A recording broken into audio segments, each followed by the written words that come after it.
Salt Lake sector 5-এ IT কর্মীর রহস্য মৃত্যু। রক্তাক্ত অবস্থায় বহুতলের নিচে আইটি কর্মীর দেহ। রক্তাক্ত অবস্থায় মুকুন্দপুরের পরিবেশ চট্টোপাধ্যায়ের দেহ উদ্ধার হয়েছে বলে জানা যাচ্ছে। এখন এটা আত্মহত্যার ঘটনা নাকি এর নেপথ্যে অন্য কোনো কারণ রয়েছে তার তদন্তে নেমেছে ইলেকট্রনিক্স কমপ্লেক্স থানার পুলিশ। দেখতে পাচ্ছেন যখন দেহ উদ্ধার হয় সেই মুহূর্তের ছবি। রক্তাক্ত অবস্থায় মুকুন্দপুরের বাসিন্দা পরিবেশ চট্টোপাধ্যায়ের দেহ উদ্ধার হয়েছে। এখন তিনি আত্মঘাতী হয়েছে নাকি অন্য কোনো কারণে তার মৃত্যু হয়েছে তার অনুসন্ধান চালাচ্ছে পুলিশ। এই ঘটনা সল্টলেক সেক্টর 5-এ, যেখানে আইটি কর্মীর রহস্য মৃত্যুর ঘটনা সামনে এসেছে। এই যে বহুতল, তার নিচে পড়ে থাকতে দেখা যায় আইটি কর্মীর দেহ।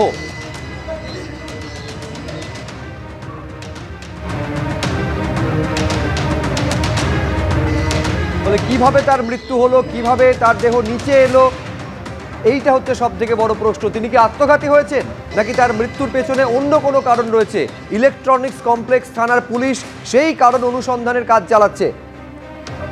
সৌমিত্র রায় আমাদের প্রতিনিধি এই মুহূর্তে আমাদের সঙ্গে সরাসরি রয়েছেন, কথা বলবো সৌমিত্রর সঙ্গে। সৌমিত্র, কখন এই পরিবেশ চট্টোপাধ্যায়ের দেহ দেখা গেল এবং প্রাথমিকভাবে পুলিশ কি মনে করছে, কি করে হয়ে থাকতে পারে তার মৃত্যু?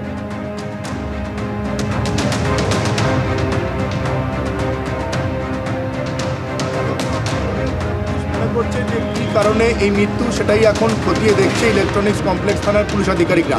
আমি ঘটনাস্থলে রয়েছি শুভজিৎ, তোমাকে সরাসরি সেই ছবিটা দেখাবো। আমার ক্যামেরা পার্সন অঞ্জন বিশ্বাসকে বলবো সেই ছবিটা দেখানোর জন্য। তুমি দেখতে পাচ্ছ এই ঠিক সেক্টর 5-এ এই যে বহুতল তুমি দেখতে পাচ্ছ, সেই তোমার কথা স্পষ্টভাবে আমাদের কাছে এসে পৌঁছচ্ছে না। আমি আরেকবার তোমার সঙ্গে যোগাযোগ করছি, তবে তার আগে ছবিটা আমি দেখাবো দর্শকদের যে এই যে আইটি কর্মী, তার দেহ উদ্ধার হয়েছে, যিনি মুকুন্দপুরের বাসিন্দা, তার দেহ উদ্ধার হয়েছে একটি বহুতলের নিচে সল্টলেক সেক্টর 5-এ। এখন কিভাবে মৃত্যু হলো তার খোঁজ চালাচ্ছে, তার তদন্ত করছে ইলেকট্রনিক্স কমপ্লেক্স থানার পুলিশ। যেখান থেকে দেহ উদ্ধার হয়েছে ঘটনাস্থল থেকে সরাসরি সৌমিত্র রয়েছে, দেখাও সৌমিত্র।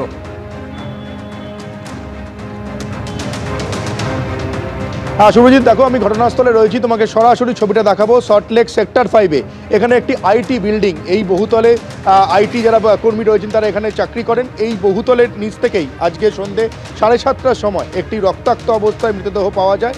সঙ্গে সঙ্গে এখানে যারা প্রত্যক্ষদর্শী স্থানীয় বাসিন্দা তারা ইলেকট্রনিক্স কমপ্লেক্স থানায় খবর দেন। ইলেকট্রনিক কমপ্লেক্স থানার পুলিশ আধিকারিকরা ঘটনাস্থলে আসে, এখান থেকে তারা দেহ উদ্ধার করে। তোমাকে বিল্ডিংয়ের ছবিটা তোমাকে দেখাচ্ছি, দেখো বহুতল বিল্ডিং। এই পুলিশ সূত্র মারফত যেটা খবর পাওয়া যাচ্ছে, এই বিল্ডিংয়ের 15 তলা থেকে সেই যুবকের মৃতদেহ পড়ে থাকতে পারে। সে কী কারণে এই মৃত্যু, ওপর থেকে 15 তলা থেকে পড়লে খুব স্বাভাবিকভাবেই মৃত্যু হবে শুভজিৎ, এটা খুব স্বাভাবিক কারণ। তিনি কি ওখান থেকে ওপর থেকে 15 তলা থেকে ঝাঁপ দিয়েছেন নাকি না অন্য কোনো কারণ, তাকে ঠেলে ফেলে দেওয়া হয়েছে? কী কারণে, এক্স্যাক্ট কী কারণ সেটা পুলিশ আধিকারিকরা খতিয়ে দেখছেন। তবে মৃত্যুর কারণ এখনও পর্যন্ত পুলিশ আধিকারিকরা অফিসিয়ালি কিছু জানায়নি।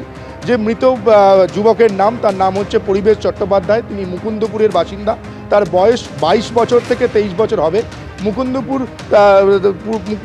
মুকুন্দপুরের বাসিন্দা। এই অফিসে তিনি চাকরি করতেন, প্রত্যক্ষদর্শী এবং এখানকার যারা স্থানীয় যে আশেপাশের দোকানপাট রয়েছে তাদের যারা দোকানপাটের কর্মীরা বলছেন এখানে তাকে নিয়মিত আসতে দেখতেন, তারা এখানে আসতে দেখতেন। তবে ইলেকট্রনিক্স কমপ্লেক্স থানার পুলিশ আধিকারিকরা তাদের পরিবারের দুজন অর্থাৎ মা বাবাকে ডেকে পাঠিয়েছে থানায়, তাদের থেকে জিজ্ঞাসাবাদ করা হচ্ছে। তবে আরও একটা যেটা ইনফরমেশন পাওয়া গেছে যে যুবকের যে মোবাইল ফোন, সেই মোবাইল ফোনটি ড্যামেজ হয়ে গেছে। তার ফলে এই মৃত্যুর কারণ সম্পর্কে যে কারণ তথ্য তল্লাশ করার জন্য পুলিশ আধিকারিকরা যে ইনফরমেশনটা পাচ্ছে না, যেহেতু মোবাইলটি ড্যামেজ হয়ে গেছে। ফলে পুলিশ আধিকারিকরা এই অফিসেই যারা অন্যান্য তার সহকর্মী ছিল তাদেরকে আগামীকাল জিজ্ঞাসাবাদের জন্য থানায় ডেকে পাঠানো হয়েছে।